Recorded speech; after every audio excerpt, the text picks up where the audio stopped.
నీ మందిరము దగ్గర పిచ్చులకు నివాసము చేయుచున్నావనే మాట ఎందుకు చదువుకుంటామంటే, మందిర ఆవరణంలో పిచ్చుకలకు ఆహారము. ఆ తీసుకొచ్చినటువంటి దానిలో రాలినటువంటి గింజలను బతికే, మందిరావరణంలో బ్రతికే పిచ్చుకలు. మందిరావరణము. ఇప్పుడు మనం మందిరములోనికి ప్రవేశించాం. తెర చినిగింది. అది యేసుక్రీస్తు అనే తెర చినిగింది. హెబ్రీ పత్రిక 10వ అధ్యాయము ప్రకారము. బైబిల్ తీయొద్దు. మట్టలాదివారము.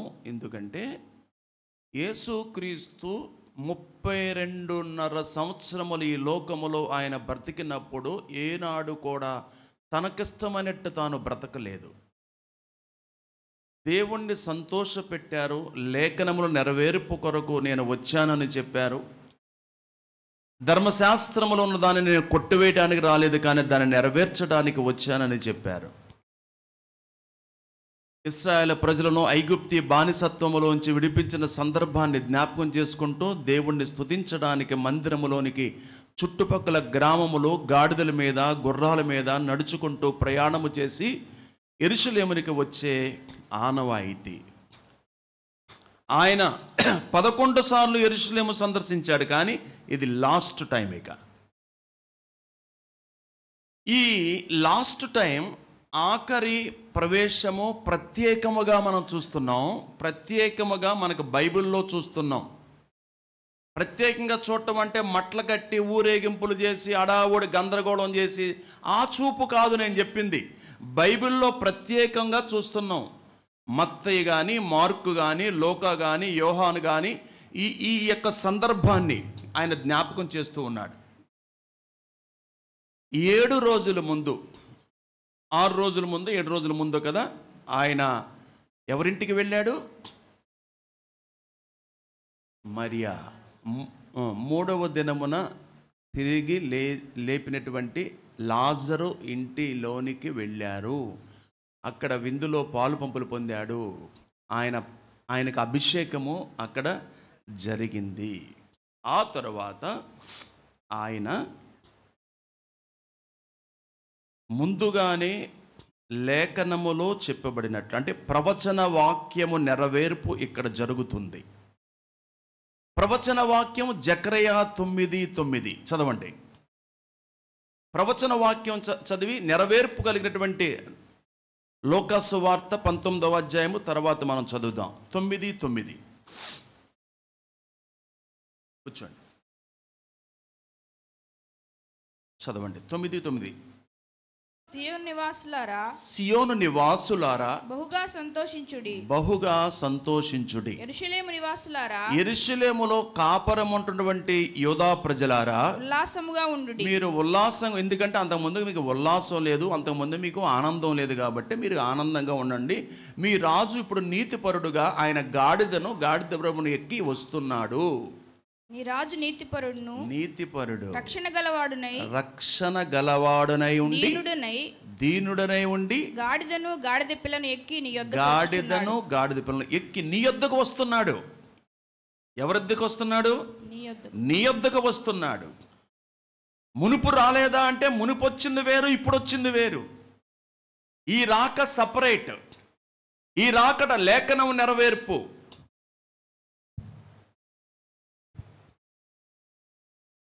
నీ రాజు ప్రవేశిస్తున్నాడు. సియోను కుమారి, నువ్వు ఉల్లసించు, ఆనందించు, సంతోషించు. ఎందుకని సియోను కుమారి అంటే? సియోను అంటే దేవుని మందిర సంబంధమైనటువంటి సియోను ప్రాంతం. దేవుని ప్రజలు సంతోషాన్ని చేతులారా పోగొట్టుకున్నారు. అందుకు ప్రవక్త ద్వారా దేవుడు వాక్యము అక్కడ వ్రాయబడింది. ఏమైంది సియోను కుమారికి? సియోను కుమారి ఏం చేసింది? మన సియోను కుమారి కాదు. ఇప్పుడు మీరు చదవవలసిన వాక్య భాగము యెషయా గ్రంథము 1వ అధ్యాయము 8వ వచనాన్ని చదివితే, అప్పుడు సియోను కుమారి ఎందుకు మళ్ళీ జ్ఞాపకానికి వచ్చిందో, మునుపు ఏమైపోయిందో అది అక్కడ మనం చూస్తాం. ద్రాక్ష తోటలోని గుడిసెవలెను గుడిసెవలే దోసపాదులోని దోసపాదులో పాకవలే ముట్టడి చేయబడిన పట్టణము వలె సియోను కుమార్తె విడవబడి ఉన్నది. ఇప్పుడు అర్థమైందా? విడవబడిన సియోను కుమారి దేవుడికి ఎలా కనపడుతుంది? పాక, తర్వాత గుడిసె విడవబడింది, ముట్టడి వేయబడింది. శత్రువులు ముట్టడి వేశారు, కమ్మేశారు. శత్రువు కమ్మేశాడు. చేతులారా ఆ శత్రువుకి అవకాశం ఇచ్చింది సియోను కుమారి. తర్వాత చదవండి. సైన్యములకు అధిపతికి యెహోవా బహు కొద్దిపాటి శేషం మనకు నిలుపని ఎడల నిలపకపోతే మనము సొదొమ వలె నుందుము, అది గొమొరాతో సమానముగా నుందుము. అయిపోయేవాడం. అంటే శేషం మిగిలింది. పోయిందేదో పోయింది, కొంత మిగిలింది. చనిపోయిన వారేదో చనిపోయారు, కానీ కొంతమంది మిగిలారు. మనకి శేషము మిగిలి ఉంది. శేషము లేకుండా చెయ్యని దేవునికి మహిమ కలుగునుగాక. అదనమాట, ఇది పరిస్థితి. ఇప్పుడు మనం లోకాసు వార్త 19వ అధ్యాయము 29వ వచనం నుండి నిదానముగా చదువుదాం. గ్రహింపు కలిగి చదువుదాం. అందరూ అర్థం చేసుకొని గ్రహించండి. 19:29. ఆయన ఒలీవల కొండ దగ్గరనున్న బేత్పగే బేతనియాను గ్రామముల సమీపమునకు వచ్చినప్పుడు తన శిష్యులు ఇద్దరిని పిలిచి, మీరు ఎదుటనున్న గ్రామమునకు వెళ్ళుడి. అందులో మీరు ప్రవేశింపగానే కట్టబడి ఉన్న ఒక గాడిద పిల్ల మీకు కనబడును. దాని మీద ఏ మనుష్యుడును ఎన్నడూ కూర్చుండలేదు. దాన్ని విప్పి తోలుకుని రండి. ఎవరైనాను మీరెందుకు దీన్ని విప్పుచున్నారని మిమ్మల్ని అడిగిన ఎడల ఇది ప్రభువునకు కావలసి ఉన్నదని అతనితో చెప్పుడని చెప్పి వారిని పంపెను. పంపబడిన వారు వెళ్ళి ఆయన తమతో చెప్పినట్టే కనుగొని ఆ గాడిద పిల్లను విప్పుచుండగా దాని యజమానులు, మీరు గాడిద పిల్లను ఎందుకు విప్పుచున్నారని వారిని అడిగిరి. అందుకు వారు, ఇది ప్రభువునకు కావలసి ఉన్నదనిరి. తరువాత వారు యేసునొద్దకు దాన్ని తోలుకొని వచ్చి ఆ గాడిద పిల్ల మీద తన బట్టలు వేసి యేసును దాని మీద ఎక్కించి ఆయన వెళ్ళుచుండగా తమ బట్టలు దారి పొడుగునా పరిచిరి. ఒలీవల కొండ నుండి దిగుచోటికి ఆయన సమీపించుచున్నప్పుడు శిష్యుల సమూహం అంతయు సంతోషించుచు, ప్రభువు పేరిట వచ్చు రాజు స్తుతింపబడునుగాక, పరలోకమందు సమాధానమును సర్వోన్నతమైన స్థలముల్లో మహిమయు ఉండునుగాక అని తాము చూచిన అద్భుతములన్నిటిని గూర్చి మహాశబ్దముతో దేవుని స్తోత్రము చేయసాగిరి. గాడిద ఎవరిదండి? గాడిద ఎవరిది? వేరే వాడిది. ఆ గాడిద ప్రభువుకు కావాలని చెప్పినప్పుడు వాళ్ళు ఏమైనా అడ్డుకున్నారా? నీది ఆయనదే, ఆయనది నీదే. నీది ఆయనది, ఆయనతో నీకు సంబంధం. ఈ భూలోకములో ఉన్నటువంటి మనకు ఆయన ఆస్తి ఇచ్చి, ఆయన మనల్ని వస్తువులిచ్చి మనల్ని వాడమంటున్నాడు. ఆయనకు అవసరమైనప్పుడు అడుగుతాడు. అప్పుడు అడిగినప్పుడు ఆయనతో సంబంధము కలిగిన వ్యక్తి ఏం చేస్తాడు తెలుసా? దైవ పరిచర్యకు అతను ఏం చేస్తాడంటే, అతడు ఇవ్వను అనడు, రాను అనడు. ఒలీవల కొండ అంటే ఒక దగ్గర సమీపములో ఉన్నటువంటి ఒక చిన్న గ్రామంలో కట్టబడిన గాడిద. ముందుగానే ఇది ఆయన సిద్ధపరచుకున్నాడేమో అన్నట్లుగా మనకు అనిపిస్తుంది. ప్రభువుకు కావాలి అంటే వాళ్ళు ఏమీ కూడా వెనకాడకుండా దేవుణ్ణి మహిమ కొరకు వాళ్ళు దాన్ని ఆటంకపరచకుండా ఇచ్చినట్లుగా ఇక్కడ మనం చూస్తున్నాం. రాజు అన్నాడు గుర్రం మీద ఎక్కాలి. మరి రాజు గాడిద మీద వస్తున్నాడేంటి అంటే, గుర్రం దేనికి గుర్తు?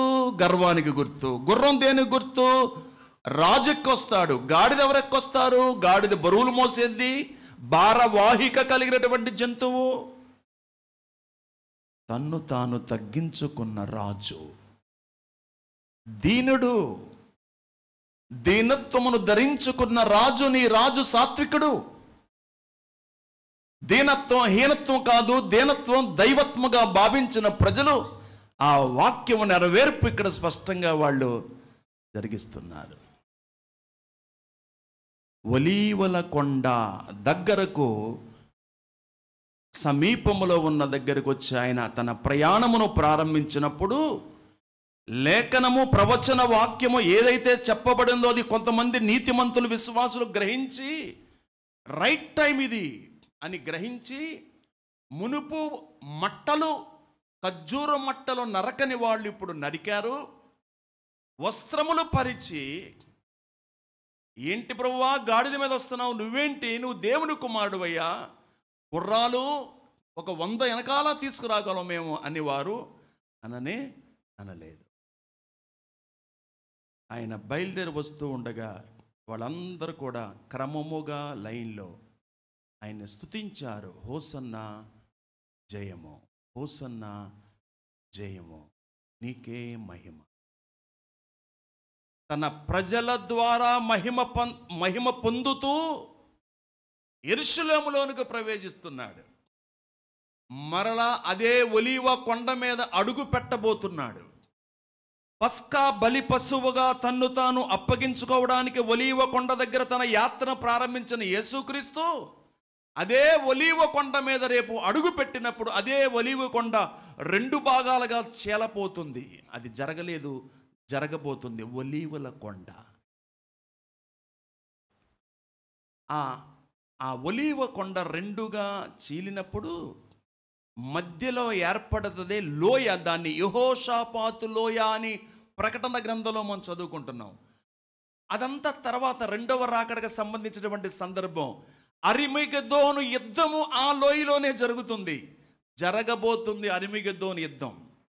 ఇది ఎప్పుడంతా జరుగుతుందంటే నువ్వు నేను చూడం. నువ్వు నేనంటే అలా చెప్పకూడదేమో, నీతిమంతులు చూడరు, క్రైస్తవులు చూడొచ్చు. క్రైస్తవులందరూ నీతిమంతులు కాదు కాబట్టి, అంటే నీతిమంతులు ఎత్తబడతారు కాబట్టి అప్పుడు మధ్యాకాశమునకు వెళతారు. ఆ తరువాత ఆయన ఒలీవ కొండ మీదకి అడుగు పెడతాడు. అప్పుడు జరిగేది అరిమిగెద్దోను యుద్ధం. అప్పుడు నీతిమంతులు ఆయనతో ఉంటారు. ఇక్కడ శ్రమలు 7 సంవత్సరాలు ప్రారంభమైతే అది వేరే సందర్భం మనం మాట్లాడుకున్నాం. అది నీతిమంతులు అంటే రక్షణ పొంది, మారు మనసు పొంది, బాప్తిసము తీసుకొని ఆయన వాక్య ప్రకారము ఆచారాలు, సిద్ధాంతాలు ఇలాంటి ఏవి కూడా పాటించకుండా, పితృ పారంపర ఆచార్యాలు ఏది కూడా పాటించకుండా లేఖనం ప్రకారం బ్రతుకుతున్న వారు నీతిమంతులు ఎత్తబడతారు. ఇది రహస్య రాకడ అని కూడా పిలిచారు. ఇది రహస్య రాకడ అంటే సంఘము రెప్పపాటులో ఎత్తబడుతుంది అనే మాట, ఇది మర్మము అని పౌలు గారు మొదటి కొరింథీ పత్రికలో 15వ అధ్యాయములో 58వ వచనంలో ఆయన చెప్పాడు. ఇప్పుడు చూడండి, జకర్యా గ్రంథము 14వ అధ్యాయము 4వ వచనం చదవండి.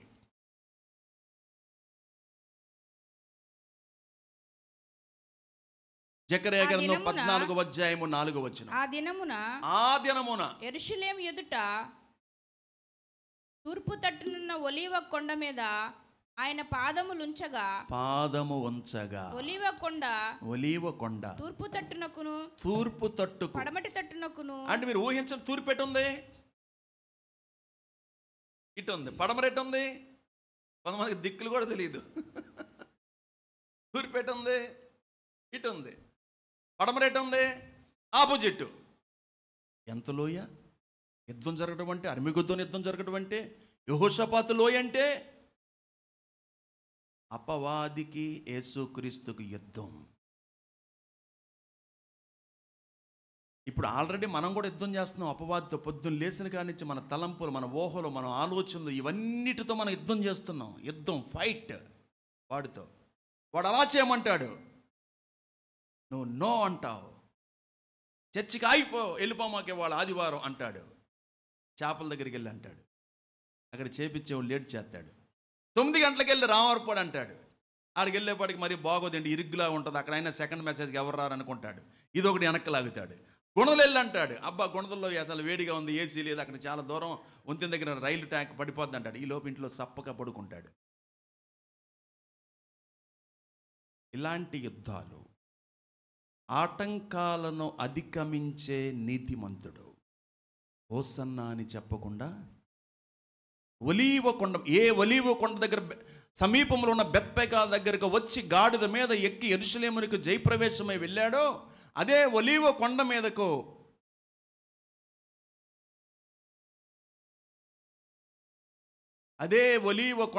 అడుగు పెట్టబోతున్నాడు ప్రభు అయిన యేసుక్రీస్తు. హల్లెలూయా. అందుకే దైవ పరిచర్యకు దేవుడు తన పిల్లలకు ఇచ్చిన ఆస్తిని మనము ఏదైనా వస్తువైనా కానీ, తలాంతులైనా కానీ, వరములైనా కానీ, లేక జ్ఞానమైనా కానీ, డబ్బు అయినా కానీ నో అని చెప్పడానికి వీల్లేదు. నాకున్నవన్నీ నాదంటూ లోకాన ఏది లేదయ్యా, ఒకవేళ ఉందంటే, ఇలాంటి పాట మనకు రాదు. ఒకవేళ ఉందంటే లేనోళ్ళు అన్న పాడొచ్చుగా, వచ్చిద్ది.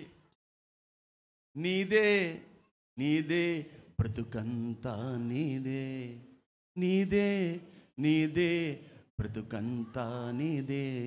కొంతమందికి భయము, నీదంటే ఎక్కడ లాక్కుపోతాడు. ఏమి లాక్కుపోడు. ఆయన ఇచ్చి లాక్కునేవాడు కాదు, బలవంతంగా తీసుకునేవాడు కాదు. ఇష్టపూర్వకముగా నీ దగ్గర నుండి నీ తలాంతులను లేక నీ శక్తి, నీ సామర్థ్యాలను ఇచ్చిన వాడే నా కొరకు నువ్వు వాడాలి అని ఆహ్వానించేవాడే కానీ దేవుడు అలాంటి వాడు కాదు. ఇప్పుడు మనము చూద్దాం, జకర్యా గ్రంథము 9వ అధ్యాయంలో 9వ వచనంలో చెప్పబడేటువంటి 4 విషయాలు మనం చూసినట్లయితే, మొట్టమొదటిగా చూసి ఆయన నీతిపరుడు అని స్తుతిస్తున్నారు. నీతిపరుడు. మనము అపరాధముల చేత, పాపముల చేత చచ్చాము అని మనం అనుకుంటుంటే ఆయన మనల్ని బ్రతికించాడు. ఇది చచ్చిపోయిన బతికించడం అంటే. మనం ఆయన్ని స్తుతిస్తున్నారు అంటే గౌరవిస్తున్నారు మట్టలతో. మట్టలు పచ్చదనం, ఆహ్లాదకరమైనటువంటి పచ్చదనం, ప్రకాశవంతమైనటువంటి పచ్చదనం కలిగిన ఆ మట్టలతో ఆయన్ని గౌరవిస్తున్నారు, బట్టలు వేస్తున్నారు. అండి హోసన్నా హోసన్నా హోసన్నా అని మనల్ని పిలిచిన దేవుడు నమ్మదగిన వాడు, నీతిమంతుడు. మనల్ని కూడా నీతిమంతులుగా ఉండాలని పిలిచాడు. నీవు నేను నీతిమంతులుగా ప్రజలకు కనపడాలి. హల్లెలూయా. నీవు నేను నీతిమంతులుగా ప్రపంచానికి కనపడాలి. ఒకవేళ అమెరికా అభివృద్ధిలో ఉందని ప్రజలు చెప్పుకోవచ్చు, ఒకవేళ అన్నిటికంటే యూరప్ కంట్రీస్ ఇప్పుడు బాగుండాయని చెప్పుకోవచ్చు, కానీ నీతిలో యూరప్ కంట్రీ ఎక్కడుంది? నీతిలో అమెరికా ఏ స్టేజ్లో ఉంది? లేక భారతదేశం 2020కే ఒక స్థితిలోకి వచ్చిద్దని మాట్లాడారు ఇదివరకు రోజులు. ఇప్పుడు ఆల్రెడీ 25 కూడా వచ్చేసింది. ఇప్పుడు మళ్ళీ 30 అంటున్నారు.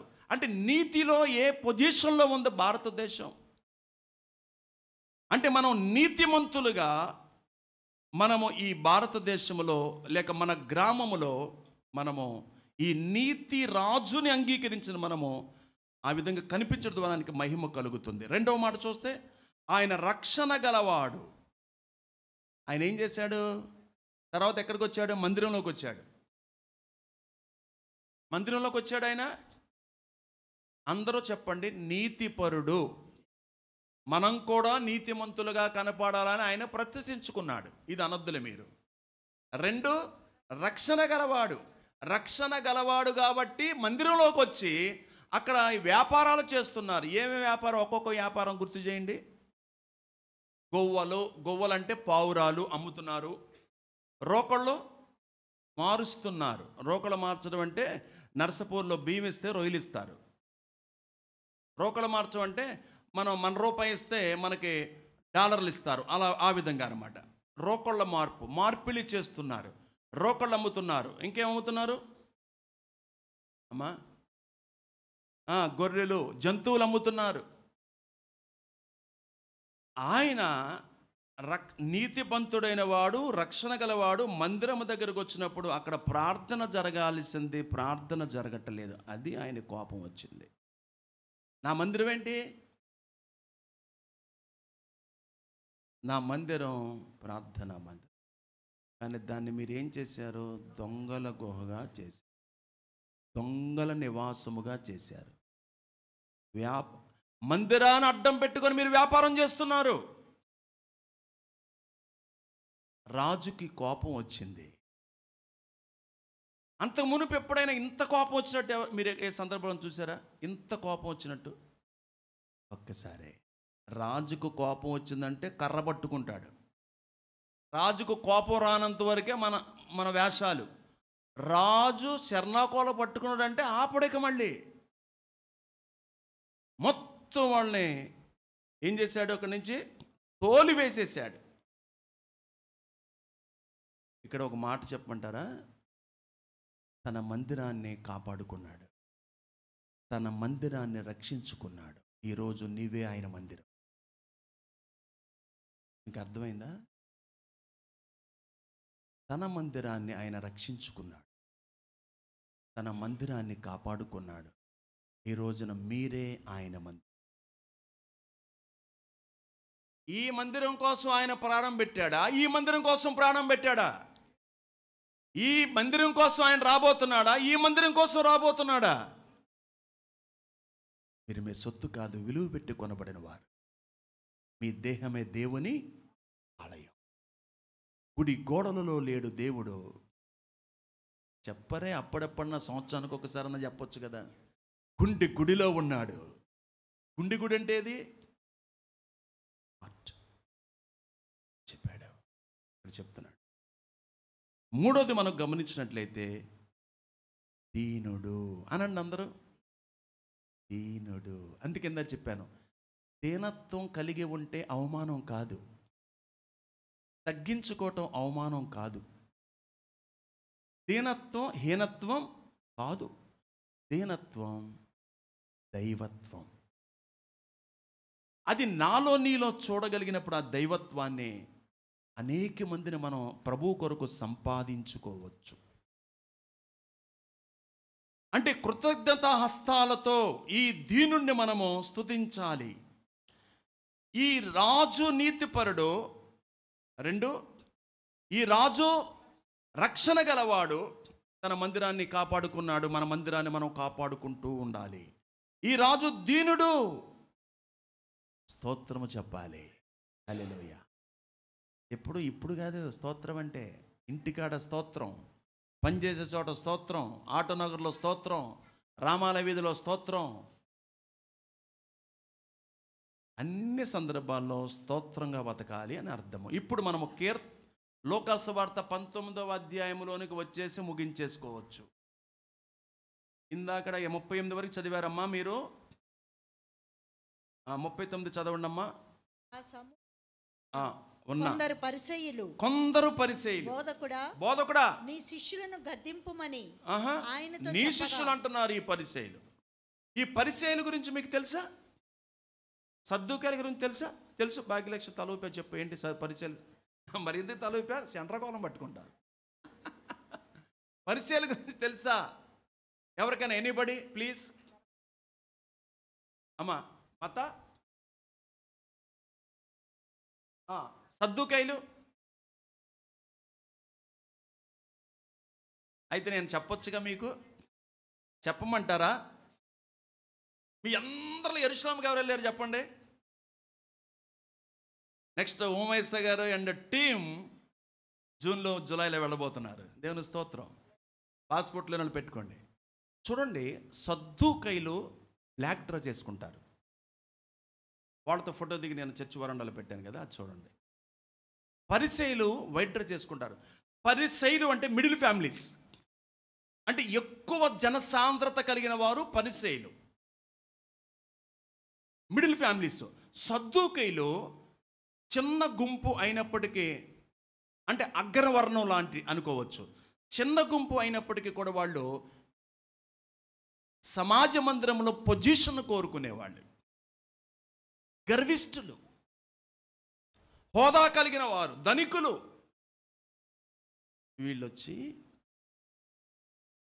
ఏమంటున్నారు? ఇప్పుడు చదవండి. ఆయన వారిని చూచి మీరు ఊరకుండిన ఎడల. పరిసయ్యులు ఏమన్నారు? నీ శిష్యులు గద్దించు ఆయనతో చెప్పారు. నీ శిష్యులు గద్దించవా, ఏంటయ్యా గోల అన్నారు. వాళ్ళకు గోల్లాగా అనిపించింది. చూడండి ఏం బాక్సులు పెడుతున్నారు ఈ మధ్య బయట. డీజే బాక్సులు 12 వరకు పెట్టిన ఆ పోలీసు వాళ్ళు ఏం మాట్లాడరు. 12 గంటల వరకు అక్కడే ఉంచుతారు. ఇంక కదలదా, ఆ వ్యాన్ కూడా ముందుకెళ్దాం, అక్కడే ఉంచుతారు. అది సౌండ్ అనిపించదు. మనం ప్రార్థన పెట్టామంటే వాళ్ళకే గలిబిలి. చీకట్లో ఉన్న వాళ్ళకి గలిబిలి. 10:30కి ముగించిన వాళ్ళకి గలిబిలే.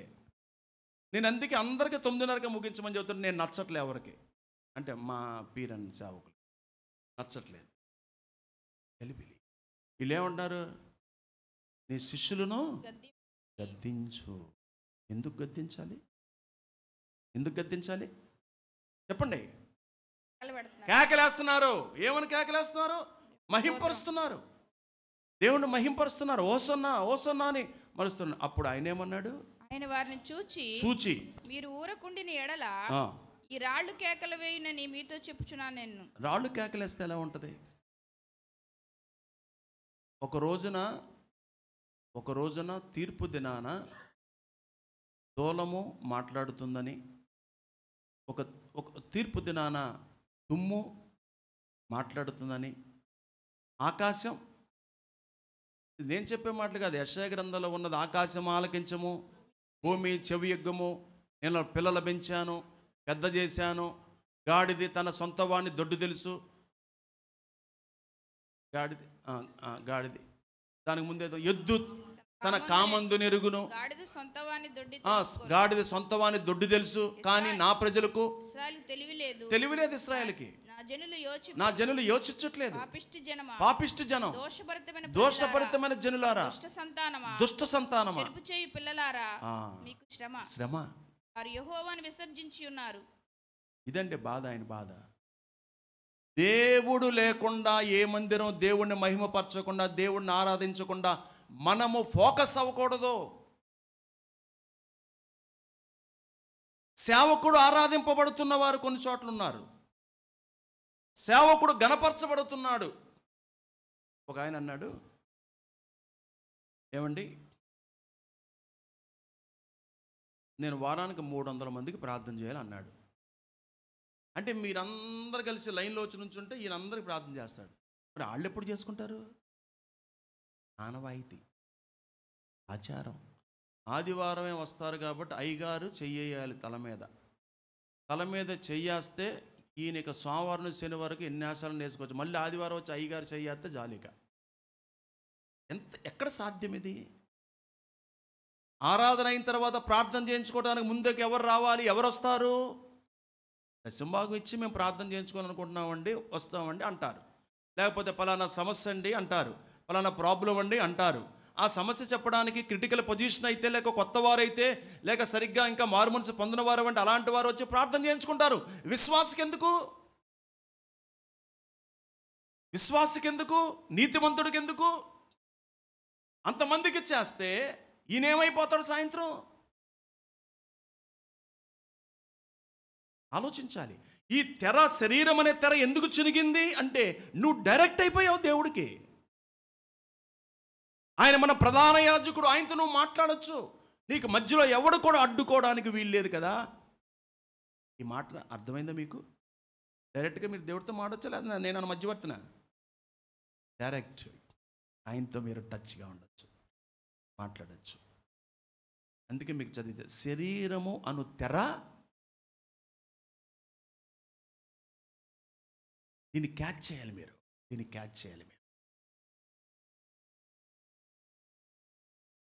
ఇక్కడ మనం చూసాం, ఆయన వారిని చూసి వీరు ఊరకుంటే రాళ్ళు కేకలు.